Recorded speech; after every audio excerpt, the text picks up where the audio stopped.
Good afternoon, radio listeners, and to our YouTube viewers as well, and welcome to the news behind the news with Ralph Cantava on Mix 94.7 FM. Today, it is my pleasure to have before me Miss Clara Reyes, a cultural icon on St. Martin, also the head of the culture department, and so many wonderful things. So good afternoon to you, and thank you for coming on my program. Thank you for inviting me, Mr. Cantab. And good morning, tele and listening viewers or YouTube viewers. Yes, indeed. Audiovisual viewers. So, St. Martin's Day is on the horizon. Yes. And I know that the culture department is definitely preparing for that, as you've prepared other celebrations that we have throughout the year. But I invited you here not just as the head of the culture department, but my program I like to get into details on various topics. And so I think history and culture will be at the forefront of today's discussion. Okay. But one of the things I would like to start off with is I'm curious about your experience growing up in St. Martin. What was that like for you? Oh, magical. Period. My experience growing up in St. Martin can only be described as absolutely and completely magical. I am very, I don't say lucky. I'll say that the infrastructure was in place for me as a young creative being, as a young, very expressive creative person, to have an infrastructure that welcomed me and supported me and made it possible for me to blossom and flourish as a creative person. So let's begin with my mother, who is the ultimate creative being that I know of. You know, my mom made her living as a waitress at Little Bay Beach Hotel. And so at the same time, and my father was a watchmaker at Spitzer and Foreman, but my mother always created a space for me and my siblings to come home to draw, sing, paint. You know, she spent time with us, did homework with us. Even when she was working shift, she always made sure that there was a person there to receive us. You know, we came home to a well-prepared meal, table fully set, nice. Knife and fork, napkins, like the whole deal.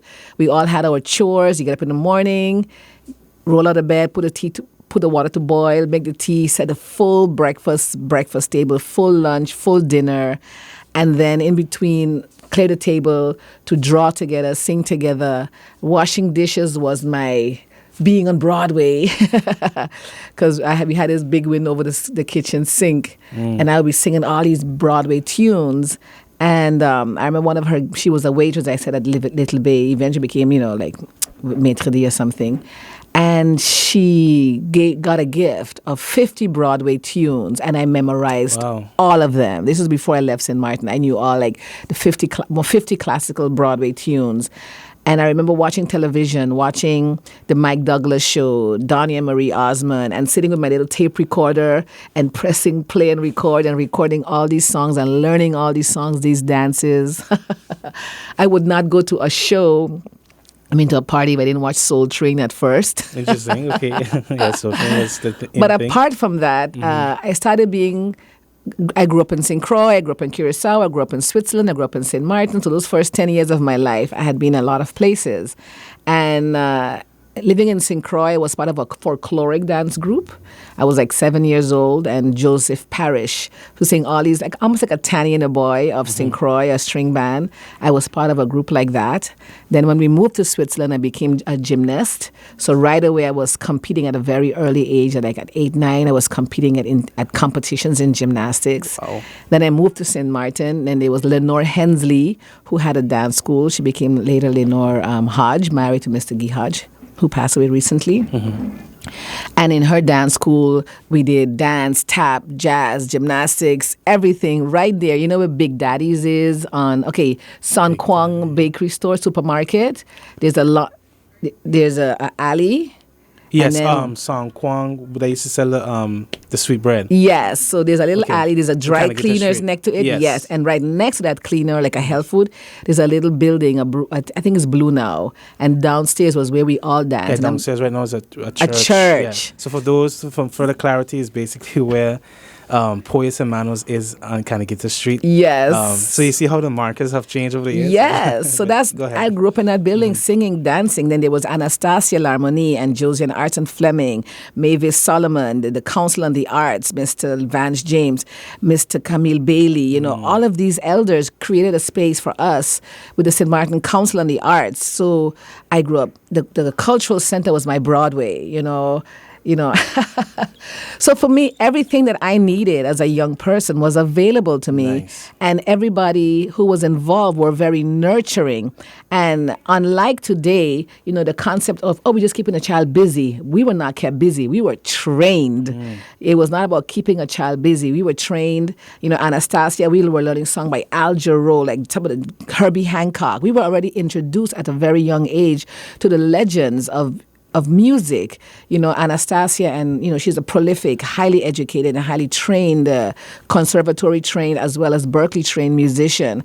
So she didn't come home to do no Dolly Dinkle daycare afternoon school program. We were working, and pretty much everybody of us that came through that training ground, we are very proficient and very skilled musicians. And I'm talking Deborah Jack, Alex Jack, Schwazi, Essence, you know, her brother, I said Alex Jack, Ashena. You know, there's a list of St. Martin artists who went through that training period that have become very very highly skilled artists in different areas, but all of us with an approach to our craft that was the grounds rules were laid down very early. It was never about keeping us busy. We were being trained really proficiently in our art craft. Wow, that's a really great story. Absolutely. So, you know, when I started my dance school, it was the same principle. You know, I would tell parents, look, this is not a daycare center. You know, my school opened in Imbali, Center for Creative Movement opened in 1994. Hurricane Lewis hit in 1995. 1996, I had my first student going to Alvanelli immediately. Wow. I was like, listen, this is not, I'm not just here to teach you a couple of steps. If you want to be in my world, this is what the world's going to look like. For those who don't know, can you just briefly detail what Alvanelli is? Alvanelli is the quintessential interdisciplinary training created by Alvanelli, one of the most prolific choreographers in the United States. You know, in America, growing up St. Martin, I was never Black Clara. I was Clara Reyes. So getting to America, all of a sudden, I'm Black Clara. You know, this whole concept of being black. Correct. So anyway, so then for the African-American, he's an African-American artist, prolific, revered, respected, highly respected, innovative, and worked in a variety. He took the African-American story to the stage, created a new vocabulary of movement. So, what was I saying about Alvanelli? No, I just wanted to, because you mentioned that you had a student. Where I took a student, right. Exactly. But I know Alvanelli is a, prestigious school, but I know some people may not know. Yeah, so that was where I went to school for my fourth introduction into my artist training. Cool. And I told this young person, her name is Cedra Seabrooks. She her sister works at Koima. Hi, Seabrooks family. So I was like, okay, you want to dance? Okay, let's go. I raised the funds, and we spent 6 weeks at Alvanelli. And subsequent to that, as soon as I was able to, my students have always been traveling. I think my youngest traveling student was age 4 or 5. Wow. And now I think about those days, I'm like, oh my God, these parents entrusted me to take their kids out of St. Martin. And, you know, and like again, into arena, that's not a daycare. That's literally to train professional young people, you know? Yeah. And so that was been my my outlook and my process all the time as training artists. You know, right away, I want them to understand that the St. Martin stage is part of a huge community, and there's a standard that's being set all around the world. So I don't want them to feel like they're the big fish in a small pond. They have to recognize they're going to be a big fish in a big pond. Correct. You understand? So that's been my approach. So to summarize your question, my childhood in St. Martin was absolutely and completely magical. I love that. So you mentioned it briefly, but I would definitely like to get your take on your experience studying abroad, especially given the training and the fostering that you received here in St. Martin. How was it then moving on to the big stage? And I know personally that you spent some time in South Africa. I think you did, an actually. Internship there, or Sorry? I think you did an internship in South Africa. Oh, Or no, was I it- went to watch Sarafina. And Okay, I had been in New York for a few minutes by this time. And I was not finding my voice in this American voice of performance. I felt like... And you there's- studied in New York. Yes. Okay. So it was very levity, like very light fluff. And, I was like, no, man, there must be some depth to my performance. If I have to sing, I'm of the generation that says, the walls of Jericho came tumbling down because of the voices. So if I'm going to sing, it has to have a meaning for me. It just can't be, ooh, ah, baby, baby, baby, ooh, ah, that kind of stuff. You want to sing. So then I saw Sarafina. Yeah, which is a beautiful. And I'm like, yes, Yeah. this is where I want to be. And I went backstage because my roommate at the time was from South Africa. And they were offering some South Africans the opportunity to go back to South Africa to create a new musical after Sarafina. And this was the time of exile. When you got out of South Africa during the apartheid years, you didn't really go back because you took the opportunity to get out, study, And I'm thinking, I want to work with this man. So I said, would they hire me? She goes, you would go live in South Africa? I'm like, to work with this man? Yes. So we arranged a meeting, an audition. We had conversation. He said, he offered me the job. So I went there as a choreographer and as an apprentice who was Emilia Wilson. He lived like 2 land over from us. So I grew up on his porch. I grew up, around a lot of seniors with Zacharias Myers sitting on his porch, listening to old stories, always wanting to dance, but not really was immersed in a traditional landscape of dance on St. Martin. So in 1981, Fabian Badijo organized a fabulous festival called SMAFestac, St. Martin Festival of Arts and Culture. And at that festival, they brought out the traditional community of St. Martin. And that's when I saw Miss Nez and the older heads from Rambo and Freetown that came out to dance the Ponum dance for the first time. And that was 1981. But by that time, I had been doing jazz, hip-hop, the young people stuff. Correct. And it's like, okay. So the importance of what that was didn't hit me right away at the time. I just remember, okay, this is this dance. This is from St. Martin. And then in 1989, a dancer called Carolyn Jenkins came to St. Martin. And most dancers, wherever you travel in the world, or artists, wherever you travel, you say, okay, there's the commercial life and there's like the other life that we're very curious about. So when she came to St. Martin, she was like, okay, so I see all of this wonderful jazz and hip-hop. Where are your other dances? And she was told, well, we don't have any. I wasn't in St. Martin at the time. And then Lasana Sekou, Rashanga, that community took her then to meet Miss Nez. Okay. And she started first interviewing Miss Nez. And she did the first research. And then that dance was passed on. They was trained, the young people at Motions learned it at the time. And then she handed the dance in for safekeeping in the hands of Evelyn Fleming, who's a very traditional folkloric dancer on the French side of St. Martin. Okay. And that was around 1989, I think. And then she left St. Martin. And then when I came in 1991, I started, Lasana Sekou asked me, listen, I need more research on the Ponum. Can you do more? And that's when I came in. And I said, I'm not going to touch her research. I want to discover it for myself. So I went on another direction and interviewed a whole other people and then later brought back our research together. So it's a combination of her story, my story, then the St. Martin older head story. And how was that? One, finding the people.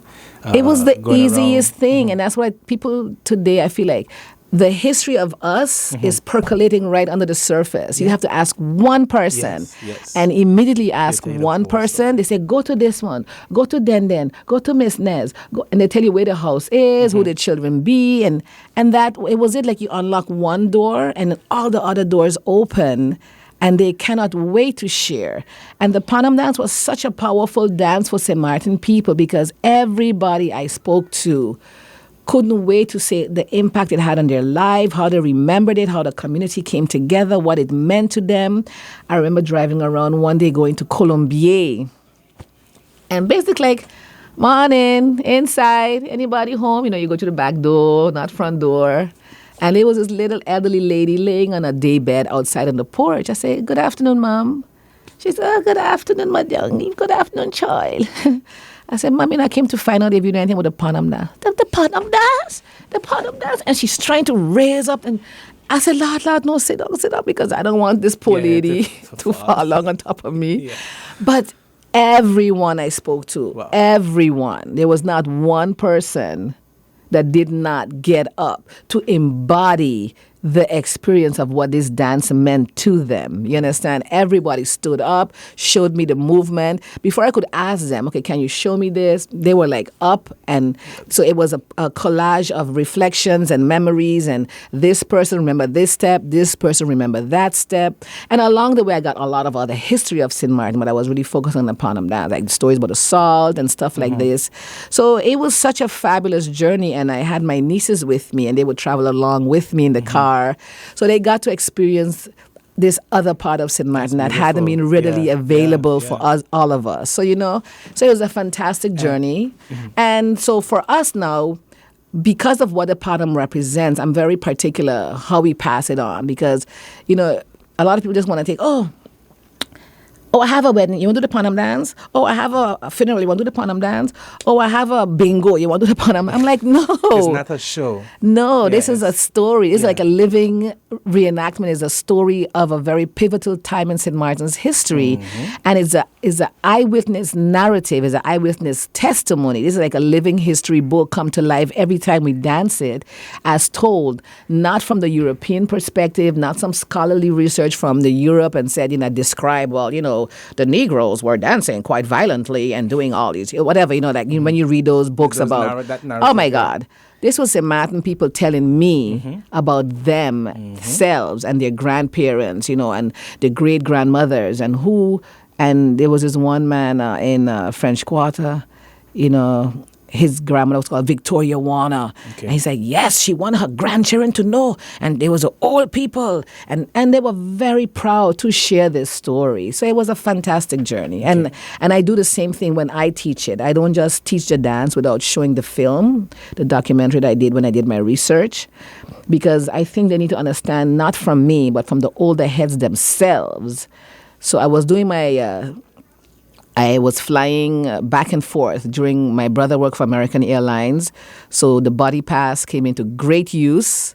Every minute I had a break from school, I would jump on a body pass, fly American Airlines, come to Martin, interview the elders, and then go back and write. Well, I love how you detail your experience, because that's kind of what I'm doing right now, and it's fun. It's so fun speaking to elders on St. Martin because they give you so much stories. And it's fun, but it's so enriching. Exactly. All of a sudden, I felt myself get denser and denser and denser as a St. Martin person. It's like, all of this is me. All of this is, I'm part of this. Their story is my story. And is almost like an honor to have that information bestowed upon you. So I'm very particular. Some people feel like, I'm holding on to that. I'm like, no, because I don't want you all to just, in a sense, pervert it. Exactly, I know exactly what you And I have a drummer right now that I'm taking lessons from this African teacher, and he's very serious about his drum patterns. He says, I don't prostitute my culture. He's nice. I love that. Oh, he's fantastic. He's non-negotiable. He doesn't, he said, I'm not teaching you sounds. I'm teaching you patterns that have been passed on to me for generations.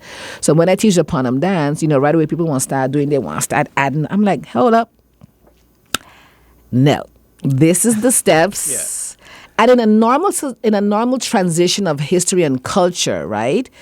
Dances evolve, But the Ponum dance is almost like in a nucleus, like in this snapshot of time, because the people that danced it died out. It wasn't really readily passed on, available. So I feel I have to keep it in its pure form as long as I can. You're going to have the soca's, you're going to have the hip-hop, and you're going to have the juve jump-ups to improvise and create new vocabulary. But I think in the sea of all the dances that are evolving and being born daily, this is a history lesson. This is a history book. This is how the people lived. And this is the vocabulary of how they moved in 1848. So I want to remain that in reverence to that period. And one final question on that: why Ponum? Like, what does the name Ponum come from? What does it mean? So it's almost a play on words, because the whole story behind the Ponum was this idea that emancipation was declared, the news was withheld. The people say We been a hear 'em long time. We heard the news a long time ago, but you kept it from us. Brim, shoot, Ponum. So the joke is not necessarily on me. The joke is upon you, upon them, Ponum. Gotcha. So on that note, we're going to take a quick break and we'll be right back. All right, cool. Good afternoon, everyone, and welcome back to the News Behind the News on Mix 94.7 FM. Today I'm joined with Clara Reyes, and earlier we had an amazing conversation about her experience growing up on St. Martin, as well as some detailed information about the Ponum dance. So now, we know you as Clara, who was part of the Mbali Center for Dance. Oh, no, not a part of, creator and founder. My apologies. And he also the co-founder of the National Institute of Arts. Yes. So that story was the fact that Mbali and Motions, we wanted to explore a platform where we can elevate arts education on St. Martin. So the two foundations came together to form a new. So it's founded by, Clara Reyes is the founder of Mbali and Employees of Motions, because Kees van Dalderen was the original founder of Motions Dance School. Okay. And then he passed away. And then they had a foundation that was managing his school for him. So they came together of the Motions Dance School and the Mbali, the Center for Creative Movement. Okay. So how was it in building up the National Institute of Arts? And can you share, some details on the significance of it and how it has really impacted the lives of our youth continually on St. Martin? Well, the idea for the National Institute of Arts was something that was happening in 1991. Okay. In 1991, myself, so it's Clara Reyes, Kees van Dalderen, Adrian Busby, Evelyn Fleming, Isabel Fleming, and Arlene Halley. I think that's 7 people I called out, right? Yeah, in any case, we were at this fabulous workshop in Jamaica at the Edna Manning College for Visual and Performing Arts. And I was so impressed by what I had seen by the Jamaican community of artists. And I remember having a conversation with Kees. I said, listen, Kees, when we get back to St. Martin, we have to create a school where we have these 4 directors. But then things changed in 1991. Kees became ill. I decided to stay in Jamaica. Arlene came back, but then ended up leaving. So then that dream was deferred until 2012. And in the meantime, the Motions infrastructure changed significantly. And so I was in the same building, they were in the same building, and we had always been very good friends and respected each other's story as artists. And I felt that the time had reached where we could now come together in a place of, things is changing on St. Martin, the arts are taking another level.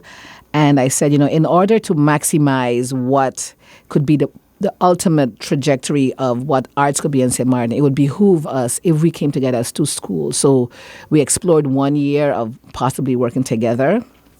I brought all of my teachers over, and we did a 1 year of trial, and we discovered, really and truly, this is what St. Martin needs, And so we took, the majority of what Mbali is, the whole curriculum, the design of the school was brought into the National Institute of Arts. So it's fundamentally, a lot of it is us. And so we eventually created this coming together. The logo, I designed it. It's a picture of myself and Arlene holding hands. It's the 2 bodies. Okay, gotcha. And this NIA, we were looking for a name that reflected a great purpose. So in the name, the National Institute of Arts, there's also the word NIA. And NIA means purpose. From the 7 principles of Manaloa Karenga's Kwanzaa series, Kwanzaa ceremony. Correct. So Nia means purpose in Swahili. So the idea was to create, it was to create a purpose-driven school with the idea of creating a landscape where arts and arts education and culture education is elevated, And so that was the foundation laying of the vision for the National Institute of Arts. It was a coming together of two let's say, committed artists who had this idea of elevating the arts to the best the highest level of possibility that can happen on St. Martin. Great. And since then, we've seen continuous growth. Well, that's the idea. Yeah. At one point, I'm sorry to say, as we were like the only institution in the Caribbean that was offering arts education K through 12, in that I'm certified as a movement specialist from babies from 2 months up. We were in the elementary schools. I was teaching at a university. So we were both teaching in secondary schools. I was teaching at a university level. So we really covered the gamut of arts education from a K through 12 perspective, So That's phenomenal. Yes. And then, so that's what the vision is. And it continues to evolve and to grow to become like the definitive institution for the Caribbean. We're competing with some very big dogs out there, but I feel we're more than capable of offering a very good product. Correct. Because part of that discussion is always financing, financing the arts, financing our after-school activities and so forth. And that's a standard, that's a standard that will continue unless people don't recognize that it's not a cost, but it's an investment in human evolution. Because at the end of the day, the arts is that vehicle that allows us to fulfill our full human potential. Really and truly, it's that the level of engagement in the arts is not that we want you all to become singers and dancers. We want you all to tap into the full scope of who you can be. Find your voice, find your thought, find your criticalness, find your creativity, find the elements that make you want to really expand beyond what you think you're capable of.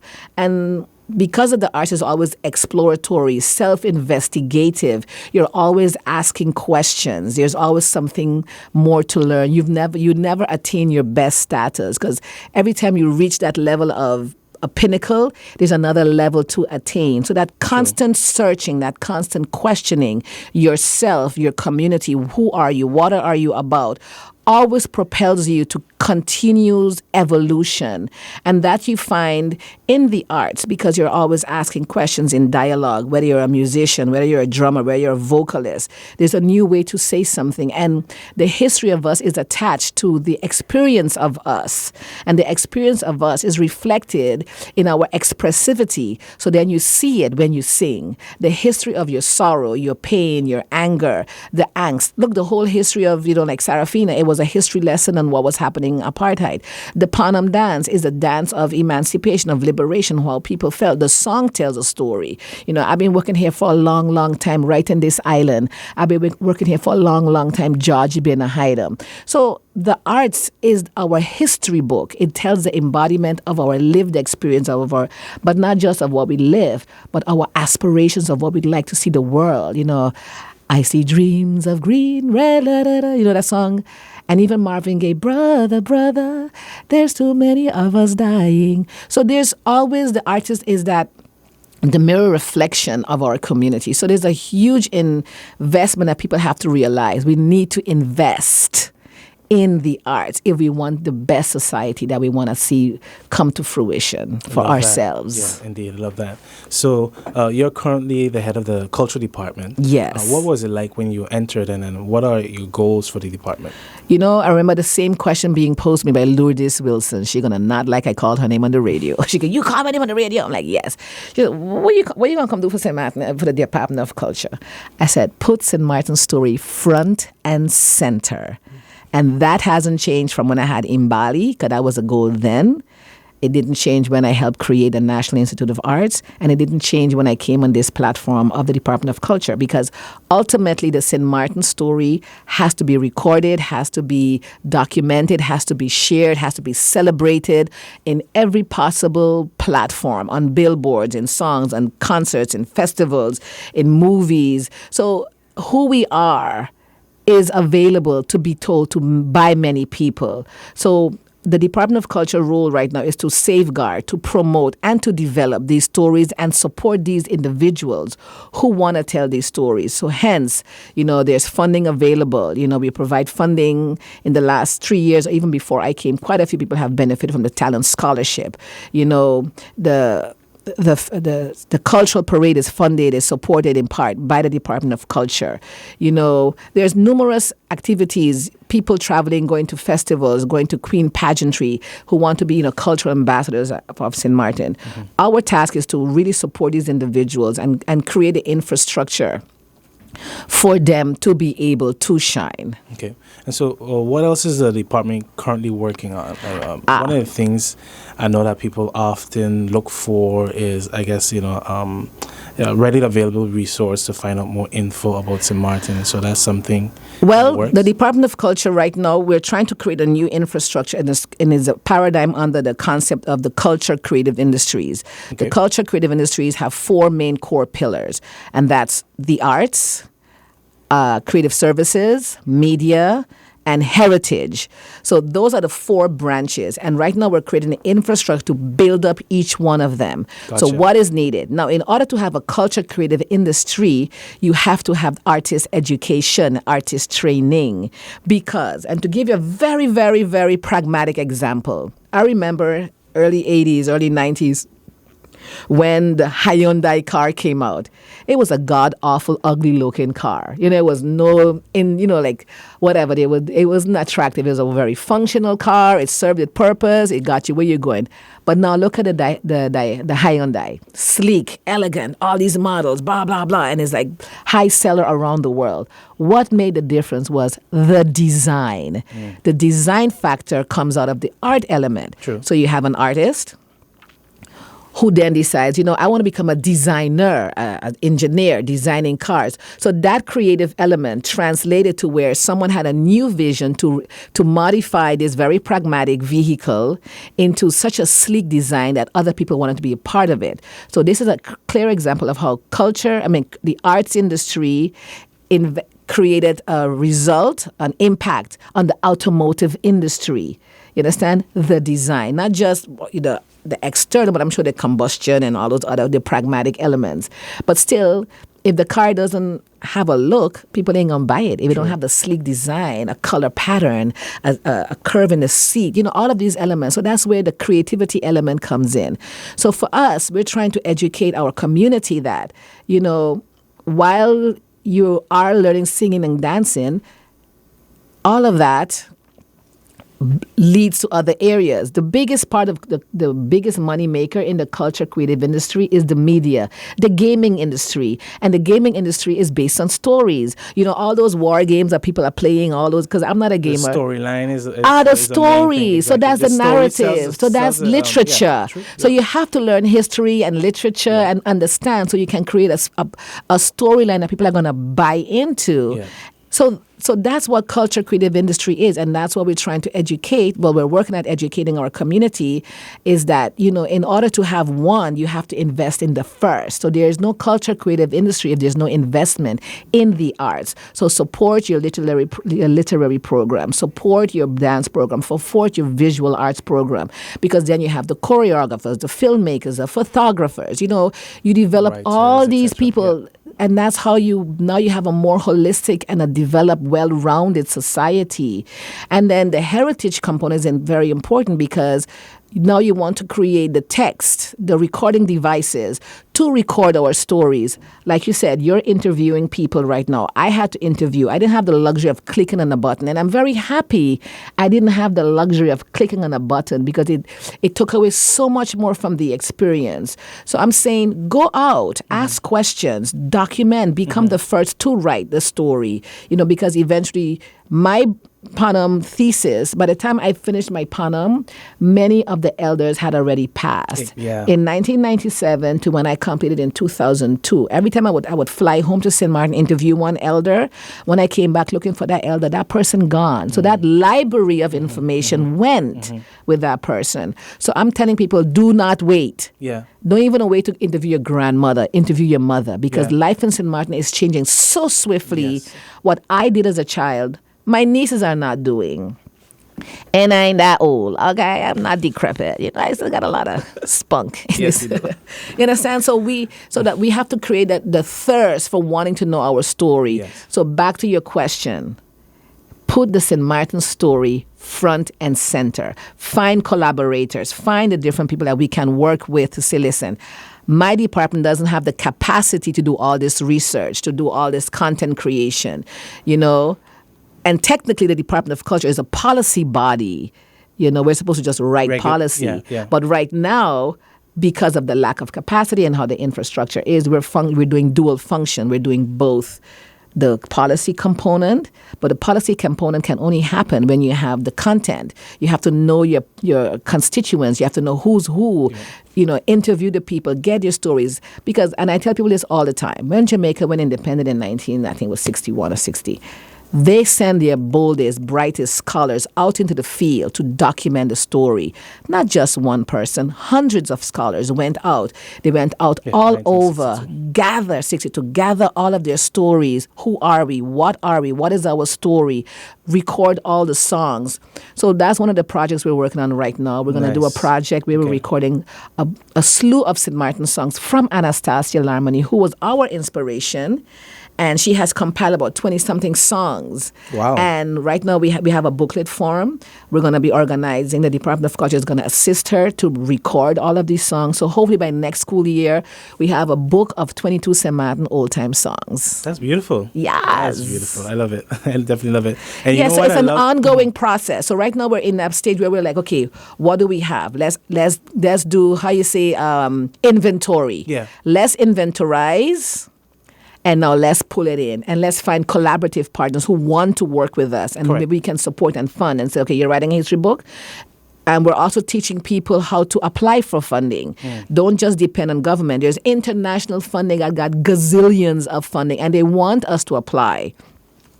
Just 2 weeks ago, and as a matter of fact, this morning at, 9:30 on Thursday, October 28th, there would have been a question and answer period from Culture Participatie and how to apply for funding. So I would say to please go online, Google funding, let the slew of them turn up and then ask questions. And somewhere along, there's something. Also, a part of the work is to go out and find out, to dig. Yes. Yeah. This don't depend on anybody. It's your story to tell. You have to be very proactive. I mean, I was proactive, you know. I didn't leave St. Martin here on a scholarship. I clean bathrooms. I work as a cleaner. I work as a waitress. At the time, there was no funding for the arts to go study dance. Yeah. And not even 10 years later, there's not enough demand. There's not enough teachers in the schools to offer art. So find your passion and chase behind it. I love that, because in addition to that, when you look at Apple, which is one of the largest companies in the world, the founder, former CEO, Steve Jobs, he placed a heavy emphasis on art and design.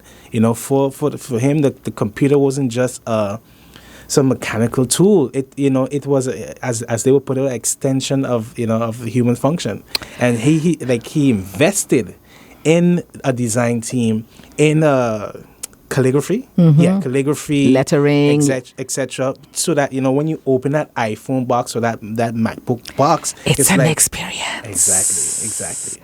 And he used that, and hey, here you have the company right now. So even in that, I love what you said, because in training our children, it's not just that, okay, maybe you can be a singer or a performer, but you can use that skill in so many other fields. Recording studios. I mean, and I want, and hand in hand with that, right, is the business aspect of your creativity.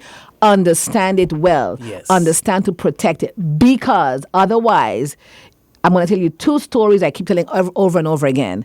The steel pan, born, created by the blood, toil, and sweat and creativity and ingenuity of the Caribbean people. Copyright, Japan. Why? Because we didn't protect it. Yeah. So now you have to be very pragmatic in what you create and be protected. Arthur Minshall, greatest Caribbean designer of carnival costumes and everything. You know that little thing you see flying on the roadside of every gas station? That came out of a Caribbean narrative. When you watch Carnival in Trinidad and you have these guys on the mommy and the two main characters, the mommy and the pappy, like you see a man and like stilt walkers. When he was designing the opening ceremony for the Olympic opening ceremony, it was a team of people. And one of them said, this is really an ingenious thing you have here. This where you blow up these things and they're floating through the air. But he was so busy working that he didn't take the time to stop and say, you know what, this is innovative, let me lock this down. So somebody on the team did it. If you Google who invented that, is not Arthur Minshall, but it was Arthur Minshall. Wow. So I'm telling you, like, as you go right now, the business of show, Study the business of the creativity, arts. Yeah. understand that you have to protect it. Yeah. Otherwise, we're going to be relegated to buying our own story back. Yeah, yeah. You understand? Yeah, and I think about rock and roll. I think about, all the hip hop. I remember being in New York City watching hip hop being born and watching the young kids from the block from Queens and the Bronx. And when I watch the Grammys, I don't see those kids dancing it. When I watch commercials, I don't see those kids dancing it. So you have to be very proactive in protecting your creation. Be aware that you're a creator. And just like an inventor, right away, you see them when you watch Shark Tank. Patent it, get this done. That's the business of who you have to be today as a creative person. Yeah, and I love that you mentioned that. So finally, Clara, St. Martin's Day is coming up. Yes, St. Martin Day. So what can we expect for St. Martin Day? So we are working with virtual. Our responsibility is to create a celebration of St. Martin's story as was created and established for us by Mr. Petit. Dr. Petit. Right? And Claude Watty, because I don't want to make the wrong name. 62 years ago, they came together and found one day that was really the unification of us, the one day that brought the two sides together in a beautiful way. Right. So we're honoring that. However, because of the life that we're living right now, we have to modify and mitigate any possibilities of infections and contaminations and, a super spreader. So for the protection of our community, we decided, you know what, only the wreath laying is going to be live and the church service limited to officials. But the entire celebration is going to go virtual online. Okay. So we ask that you tune in November 11th, Thursday at 12 noon to see an explosion of stories as told by a variety of people. Nice. The theme is we stand triumphant in the face of adversity. And it's not just the idea of adversity being something to restrain us, but adversity is a key to unlocking opportunity of strength. Because the idea is in the productions to always showcase core St. Martin traits. And one of our core traits is strength, stick-to-itiveness, perseverance, get up, dust off yourself, pick up your bootstraps and keep working forward. So we are interviewing different people who have had personal challenges and how they overcome that. And then we're asking the Calypsonians, to share, because for me, the Calypsonians are one of St. Martin's biggest historians, So ideally, if we were not under the conditions that we're in today, we would have had a 3-day festival at the Festival Village, with Thursday being the cultural night, introducing Anastasia's songs, as well as all of the monarchs of Calypso, both the road match winners, the Soca Rumble winners, and the Calypsonian, have them feature. And then that was a Thursday. The Friday night would have been a night of just the young voices, the contemporary voices of St. Martin. What do you have to say in song and dance and poetry, whatever, so the young people platform. And then the Saturday would have been a gospel fest. And all material would have to be original content created. No covers, no international do-overs. Again, using the arts as a vehicle to tell our own story. But alas. The opportunity will come. Again, this is not long term. Yes.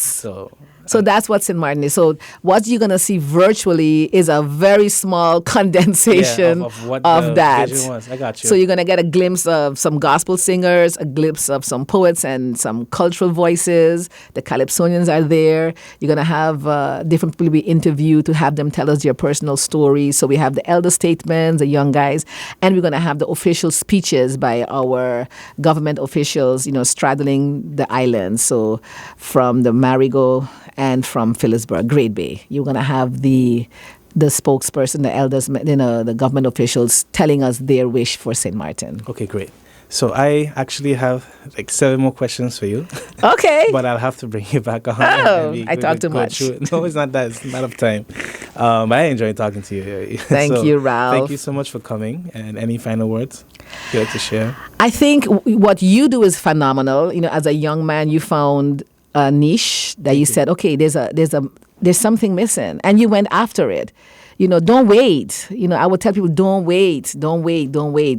We're all given a mandate. Try to find what your mandate is and go out and pursue that mandate. My mandate was arts and culture. There was no infrastructure to say, when I left St. Martin, where I was going to go, how I was going to go. I mean, I think honestly, I was the first officially to be doing a professional training track in the arts. But I remember being in high school and people say, where are you going to study? I'm like, dance. No, seriously, where are you going to study? I'm like, dance, But that was my mandate. Yeah. And that mandate opened a world for me, So I tell people, be brave, be bold, find your mandate, and chase it down, because after doors will just continue to line itself up for you. Find your mandate. Gotcha. I love that. And it reminds me of a quote, great men and women were born for the time that they were needed most. Exactly. Yes. I tell that people to all, but why government ain't doing that? Government ain't doing that because the people who do it ain't born yet. Not everybody have the same passion that you have. Their mandate was to do something else. And so that's what they're going to do. Your mandate is to do this. Then leave that seat, join this machinery, and be part of the movement for change. If you want government to be the kind of government that is creative and critical and dynamic and wants a full St. Martin story, then you have to join the platform. Indeed.